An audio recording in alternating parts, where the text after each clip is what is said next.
오늘 저에게 주신 하나님의 말씀은 구약성경 시편 49편 말씀입니다.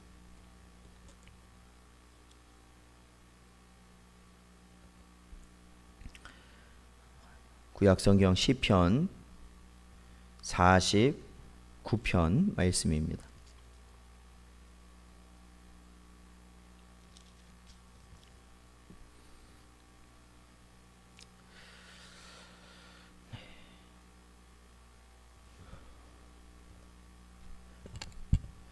다 찾으셨으면 저희 1절부터 좀 길지만 20절까지 함께 봉독하겠습니다.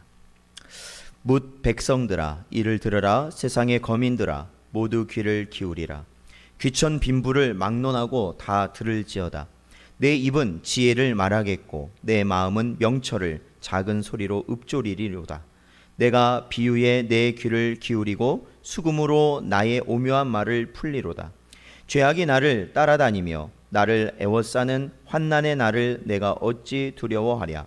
자기의 재물을 의지하고 부유함을 자랑하는 자는 아무도 자기의 형제를 구원하지 못하며 그를 위한 속전을 하나님께 바치지도 못할 것은 그들의 생명을 속량하는 값이 너무 엄청나서 영원히 마련하지 못할 것임이니라. 그가 영원히 살아서 죽음을 보지 않을 것인가. 그러나 그는 지혜 있는 자도 죽고 어리석은 무지한 자도 함께 망하며 그들의 재물은 남에게 남겨두고 떠나는 것을 보게 되리로다. 그러나 그들의 속 생각에 그들의 집은 영원히 있고 그들의 거처는 대대에 이르리라 하여 그들의 토지를 자기 이름으로 부르도다. 사람은 존귀하나 장구하지 못하며 멸망하는 짐승 같도다. 이것이 바로 어리석은 자들의 길이며 그들의 말을 기뻐하는 자들의 종말이로다. 그들은 양같이 수월에 두기로 작정되었으니 사망이 그들의 목자일 것이라. 정직한 자들이 아침에 그들을 다스리리니 그들의 아름다움은 소멸하고 수월에 그들의 거처가 되리라. 그러나 하나님은 나를 영접하시리니 이러므로 내 영혼을 수월의 권세에서 건져내시리로다. 사람이 치부하여 그의 집에 영광이 더할 때에 너는 두려워하지 말지어다. 그가 죽음에 가져가는 것이 없고 그의 영광이 그를 따라 내려가지 못함이로다. 그가 비록 생시에 자기를 축하하며 스스로 좋게 함으로 사람들에게 칭찬을 받을지라도 그들은 그들의 역대 조상들에게로 돌아가리니 영원히 빛을 보지 못하리로다. 존귀하나 깨닫지 못한 사람은 멸망하는 짐승 같도다. 아멘. 오늘 저에게 주신 시편 49편 말씀을 보면 이 시편 기자는 그 서두에 바로 지혜에 대해서 선포하고 있습니다. 즉 1절과 2절과 3절까지에 보면은 뭇 백성들아 들으라. 세상의 거민들아 모두 귀를 기울이라. 귀천 빈부를 막론하고 다 들을지어다. 그는 이렇게 세상을 향하여 선포하고 있는데 그것이 어떠한 것을 그들에게 들으라 말하고 있냐면 바로 지혜입니다. 지혜. 3절에 보면 내 입은 지혜를 말하겠고 내 마음은 명철을 작은 소리로 읊조리리로다 라고 말하고 있죠. 지혜와 명철입니다. 지혜와 명철. 이 성경에서는 언제나 우리에게 지혜를 배우라, 지혜를 가지라, 지혜 있는 자가 되라 명령하고 있습니다. 여기서 말하는, 즉 성경에서 말하는 지혜라는 것은 우리가 익히 아는 것처럼 세상에서 통용되는 어떠한 세상에서 우리가 살아가는 데 있어서 유익함을 주는, 현명함을 주는 그러한 지혜를 의미하는 것은 아닙니다. 물론 넓게 본다면, 아주 넓게 본다면 그러한 지혜도 포함이 될 수 있습니다. 그러나 근본적으로 성경에서 명시하고 있는 아주 근본적인 지혜라는 것은 결국 전지전능하시고 유일하신 하나님 한 분을 우리가 아는 것이 지혜의 근본인 것입니다. 역대하 1장 11절 말씀을 보면 하나님이 솔로몬에게 이르시되 이런 마음이 내게 있어서 부나 재물이나 영광이나 원수의 생명 멸하기를 구하지 아니하며 장수도 구하지 아니하고 오직 내가 내게 다스리게 한 내 백성을 재판하기 위하여 지혜와 지식을 구하였으니 하나님은 말씀하셨죠. 바로 솔로몬이 1000번째 이후에 하나님께 구한 그의 소원은 바로 지혜 있는 자가 되기를 원하였습니다. 여기서 이 지혜 있다라는 표현은 이 성경을 보면 듣는 마음이라고 했고, 그 듣는 마음에서 무엇을 듣는 것이냐면 하나님의 가르침을 듣는 것이죠. 하나님의 말씀을 듣는 것입니다. 사랑하는 성도 여러분, 우리가 오늘날 이 땅을 살아가면서 우리는 어떠한 모습으로 살아갑니까? 우리의 마음가짐은 어떠합니까? 우리 마음속의 대부분을 차지하고 있는 마음은 다른 사람에 대한 비판, 비난, 그 사람을 탓하는 그러한 마음은 아닙니까? 원망하는 그러한 마음이 우리 안에 있지 않나요? 그런 것이 안타깝습니다. 목회자로서 물론 저도 간혹 제 안에서 누군가를 탓하려고 하는 저의 모습이 나타나는 것을 분명히 보게 됩니다. 그럼에도 사랑하는 성도 여러분, 오늘 말씀에서는 하나님의 말씀을 우리 안에 담으라라고 말씀하십니다. 하나님의 말씀을. 그렇죠. 우리 인생들은 어떻게 생각합니까? 우리에게 부나 재물이나 아니면 세상의 영광이나, 그리고 어찌 보면 나를 공격하는 자들이 다 사라지면은 내가 이 땅에서 영원토록 장구할 것이다, 기쁠 것이다, 행복할 것이다, 그렇게 생각하겠지만 그것이 얼마나 어리석은지는 이미 하나님의 말씀을 통해 우리에게 너무나도 잘 드러내 보여주시고 있기 때문에 그렇습니다. 사랑하는 성도 여러분, 우리의 고백이 있지 않습니까? 주권자도 유일한 한 분 하나님이심을 우리는 믿습니다. 즉 만유의 주제이십니다. 모든 것의 주인이시고 그 모든 것을 소유하시며 다스리시는 분이 하나님 한 분뿐이시라는 겁니다. 그리고 하나님은 어떠한 분이십니까? 유일한 재판관이시라는 겁니다. 유일한 재판관이십니다. 하나님께서 재판하실 때는 이 땅의 재판과 다르게 검사도 필요 없습니다. 변호사도 필요 없습니다. 재판관이신 하나님이 그 모든 것을 다 알고 계시기 때문에 그렇습니다. 그러므로 사랑하는 성도 여러분, 우리는 하나님이 우리에게 주시는 지혜를 구하여야 합니다. 지혜를 구하시기 바랍니다. 우리가 이 땅을 살아가면서 분별하며 살아가야 된다고 말하지 않습니까? 어떻게 분별하실 겁니까? 어떠한 것이 분별하는 삶일까요? 어떤 게 분별하는 삶일까요? 좌로나 우로나 치우치는 그러한 모습이 그러한 분별하는 삶일까요? 아닙니다. 하나님께서 우리에게 주시는 지혜로 말미암아 사는 것입니다. 그 지혜라는 것은 하나님을 경외하는 것입니다. 하나님을 경외하는, 하나님을 의지하는 것입니다. 하나님께 나아가는 것입니다. 하나님을 예배하는 것입니다. 하나님의 말씀을 우리가 듣고 배우며 그 말씀에 순종하는 것입니다. 우리는 하나님의 말씀에 순종하고 있습니까? 하나님의 말씀에 순종한다면 우리는 분별하는 삶을 사는 것입니다. 그게 분별하는 삶이라는 거예요.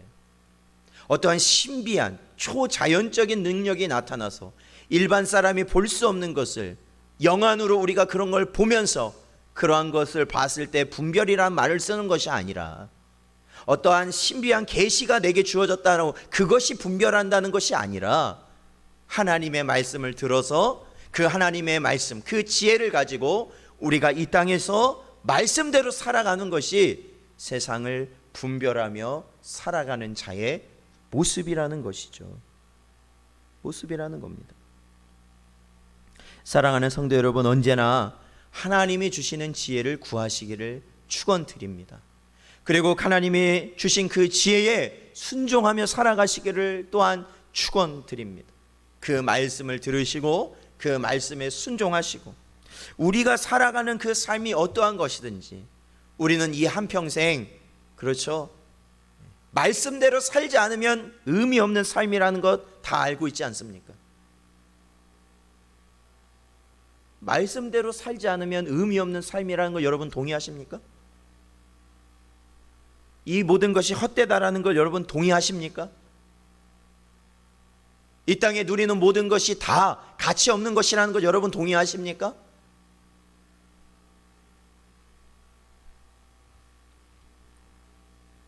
오늘 본문 말씀에는 그 내용에 대해서 계속해서 말하고 있습니다. 6절부터 8절까지 내용을 살펴보면 이렇게 말씀하십니다. 세상의 재물과 부유함, 그러한 것들을 의지하고 자랑하는 자들은 구원에 이르지 못할 것이다. 아무리 이 땅에 재물이 많고 부유하고 이 땅의 것들이 아무리 있어도 그들은 결국 해결할 수 없는 문제에 봉착하게 될 것입니다. 그것은 바로 자신의 죄의 값을 해결할 수가 없다라는 겁니다. 자기의 죄의 값을 해결할 수 없습니다. 아담과 하와 이후에 타락한 우리 모든 인생들이 가지고 있는 원죄, 그리고 그로 말미암아 이 땅을 살아가면서 죄밖에 질 수 없는 자범죄로 가득 찬 우리 인생들은 그 모든 결말이 뭐예요? 사탄과 함께 사탄을 위해서 준비된 영원한 지옥불에 함께 떨어질 존재들이라는 겁니다. 거기서 건져진다는 것은 가히 상상할 수 없는 것입니다. 별짓을 다 해도 안 되는 것이었죠. 그러나 하나님께서는 창세전에 예정하신 대로 예수 그리스도 안에서 자신의 택한 백성들의 모든 죄의 값을 치르시고 그들을 사망에서 생명으로 건져 주신 줄 믿습니다. 그래서 우리는 이 땅의 모든 재물, 이 땅의 모든 부유함, 권세, 명예, 이 땅에서 유명한 영광, 그 모든 것을 다 포기하더라도 우리는 예수 그리스도만을 우리가 붙든다면 그것이 복되라는 것을, 그것이 생명의 길이라는 것을 우리는 너무나도 잘 알고 있다라는 것이죠. 그러므로 이 땅의 것들, 예수 그리스도 외에 이 땅의 모든 것들은 무엇이라는 겁니까? 헛된 것이라는 겁니다. 헛된 것. 죄의 문제를 해결할 수 없으면 다 헛된 거예요. 자리에 연연하고, 물질에 연연하고, 건강에 연연하고, 사람의 인기에 연연하고, 이 땅의 것에 언제나 연연하는 것, 그것은 참으로 어리석은 자의 모습이다라는 겁니다. 그걸로는 우리의 죄의 문제가 해결될 수가 없기 때문에 그렇습니다. 이 땅에 사는 모든 사람들은 죽을 것입니다. 그렇죠? 죽어요. 다 죽어요. 하나님을 믿는 자도 그렇죠. 죽습니다. 그러지 아니한 자도 죽습니다. 9절부터 나오는 내용이 그거거든요. 12절까지.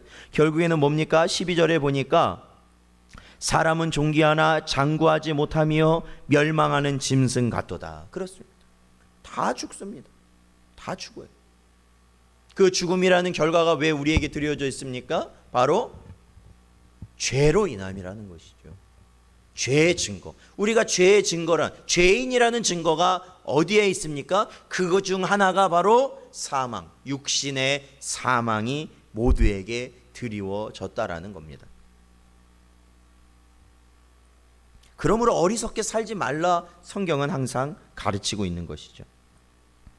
누가복음에 보면 예수님께서 이러한 비유를 하시는데, 한 부자가 당해에 농사를 졌는데 너무나도 많은 수확이 나온 겁니다. 너무나도 많은 결실이 맺혀지고 그로 인하여서 이거를 둘 곳이 없는 겁니다. 그래서 그 부자는 생각합니다. 이제 내가 창고를, 지금 있는 창고보다 더 많은 크고 넓은 창고를 많이 만들어서 이제는 이렇게 항상 풍족할 이 풍년, 이 수확, 넘쳐나는 수확한 것을 거기에 다 모아놓고 이제는 이것을 가지고 남은 평생을 즐겁게 살 수 있겠구나 라고 이렇게 생각합니다. 그러나 여러분, 예수님의 말씀은 너무나도 분명하고 너무나도 무서운 말씀이죠.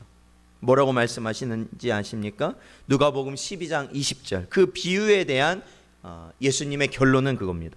하나님은 이르시되 어리석은 자여, 오늘 밤에 내 영혼을 도로 찾으리니 그러면 내 준비한 것이 누구의 것이 되겠느냐 하셨으니 라고 예수님께서는 말씀하셨습니다. 이러한 자들이 누구일까요?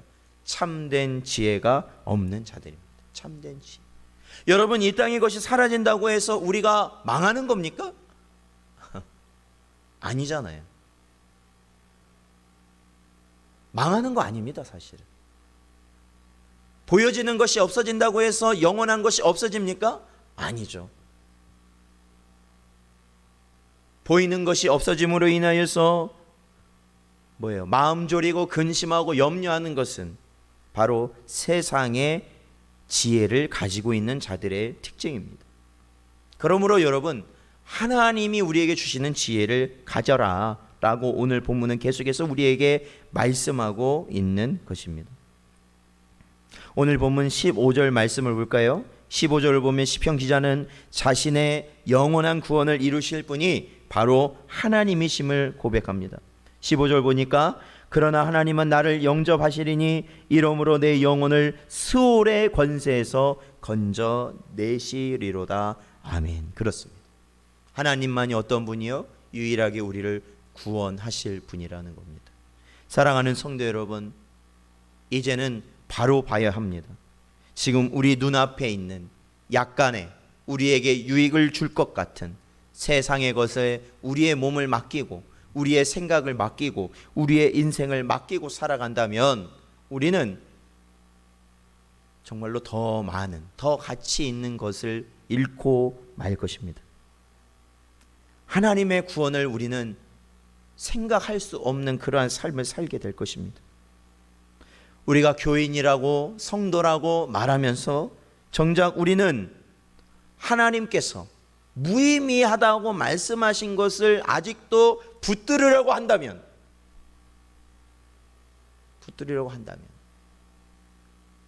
그 안에 하나님의 영이 함께 하시는지는 우리가 깊이 생각해야 되는 것이죠. 그 자신이 깊이 생각해야 된다라는 것입니다. 오늘날 나라가 분열되고 세대가 분열되고 사람과 사람 사이가 계속해서 나뉘어가고 있습니다. 왜 그렇습니까? 도대체 왜 그렇습니까? 왜 그래요? 그것은 결국 자신의 욕심으로 인한 것입니다. 자신의 이 땅의 헛된 것들을 바라보는 것, 그것을 위하기 때문에 이러한 결과가 나타나는 것입니다. 사랑하는 성도 여러분, 우리 믿는 성도들은 하나님 나라 백성임을 여러분 믿으십니까? 그렇다면 이제 바로 서야 됩니다. 우리의 유일한 구원이신 하나님과 그 아들 예수 그리스도의 이름으로 우리는 돌아가야 됩니다. 시편 111편 10절 말씀을 보면 여호와를 경외함이 지혜의 근본이라 그의 계명을 지키는 자는 다 훌륭한 지각을 가진 자이니 여호와를 찬양함이 영원히 계속되리로다. 아멘. 그렇습니다.